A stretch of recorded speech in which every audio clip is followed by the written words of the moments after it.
ಮತ್ತು ನಮ್ ಕ್ಯಾನ್ಸಲ್ ಆದ್ರೆ ರೊಕ್ಕ ಹೋದ್ರೆ ಯಾಕೆ ಈಗ ಅವರು ಹೇಳಕ್ ನಮ್ ಕ್ಯಾನ್ಸಲ್ ಆಗ್ತದೆ ಬಂದಿದೆ ನಾ ಜನರೇಟರ್ ಇಲ್ಲ ಬ್ಯಾಕಪ್ ಏನೂ ಇಲ್ರಿ ದಿವಸ ತಕರೀಬನ್ 100 ಮಂದಿ ನಿಂತು ಹೋಗಾಕತ್ತಾರ್ರಿ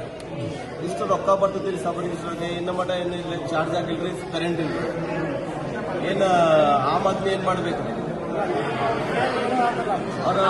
ಗೌರ್ಮೆಂಟ್ದವ್ರು ಬಿಲ್ ತುಂಬಿಲ್ಲ ಅನ್ನಕತ್ತಾರ ಸ್ವಲ್ಪ ಹೆಸ್ಕಾಮ್ದವ್ರು ಕಟ್ ಮಾಡಿದ್ವಿ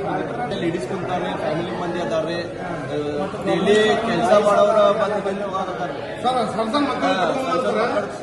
400-500 ಲೇಬರ್ ಈಗ ಸಿಗ್ತದ್ರಿ ಅವ್ರು ನಿಂತು ಹೋಗಾಕತ್ತಾರ ಇಲ್ಲೇ ಇಲ್ಲಿ ಕೋಟ್ಯಾಂತರ ರೂಪಾಯಿ ವ್ಯವಹಾರ ಆಗತ್ರಿ.